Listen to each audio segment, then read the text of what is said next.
भोंदू अशोक खरातला दुसऱ्या गुन्ह्यामध्ये न्यायालयीन कोठडी देण्यात आलेली आहे। अशोक खरातला आज व्हीसीद्वारे कोर्टात हजर केलं होतं आणि त्यानंतर आता दुसऱ्या गुन्ह्यात न्यायालयीन कोठडी सुनावण्यात आलेली आहे।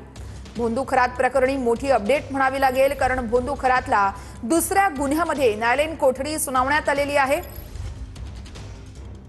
14 दिवसांची न्यायालयीन कोठडी या ठिकाणी भोंदू खरातला ठोठावण्यात आलेली आहे। अशोक खरातला आज व्हीसीद्वारे कोर्टात हजर करण्यात आलं होतं आणि त्यानंतर आता एका दुसऱ्या गुन्ह्यामध्ये 14 दिवसांची न्यायालयीन कोठडी या ठिकाणी सुनावण्यात आलेली आहे।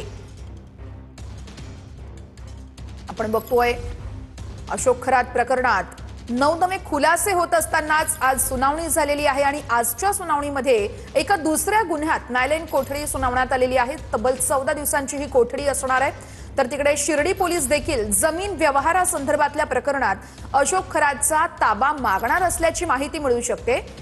आपण बघतोय दुसऱ्या गुन्ह्यामध्ये न्यायालयीन कोठडी आता या अशोक खरातला सुनावण्यात आलेली आहे। पवन येवले आमचे प्रतिनिधी या संदर्भातले अपडेट्स देत आहेत। पवन, काय अपडेट्स आहेत? तर भोंदू अशोक खरात याला पुन्हा एकदा कोर्टाकडनं न्यायालयीन कोठडी जी ती सुनावलेली आहे। 14 दिवसांची न्यायालयीन कोठडी आहे आणि दुसऱ्या गुन्ह्यामध्ये पुन्हा ही त्याला जी आहे न्यायालयाकडनं शिक्षा सुनावण्यात आलेली आहे। आपण जर बघितलं तर भोंदू अशोक खरात याच्या विरोधात जवळपास 9 महिला लैंगिक अत्याचाराचे तर 2 फसवणुकीचे गुन्हे आहेत आणि त्याचबरोबर या संबंधित असलेल्या गुन्ह्यांचा तपास देखील हा SIT कडनं सुरू होता।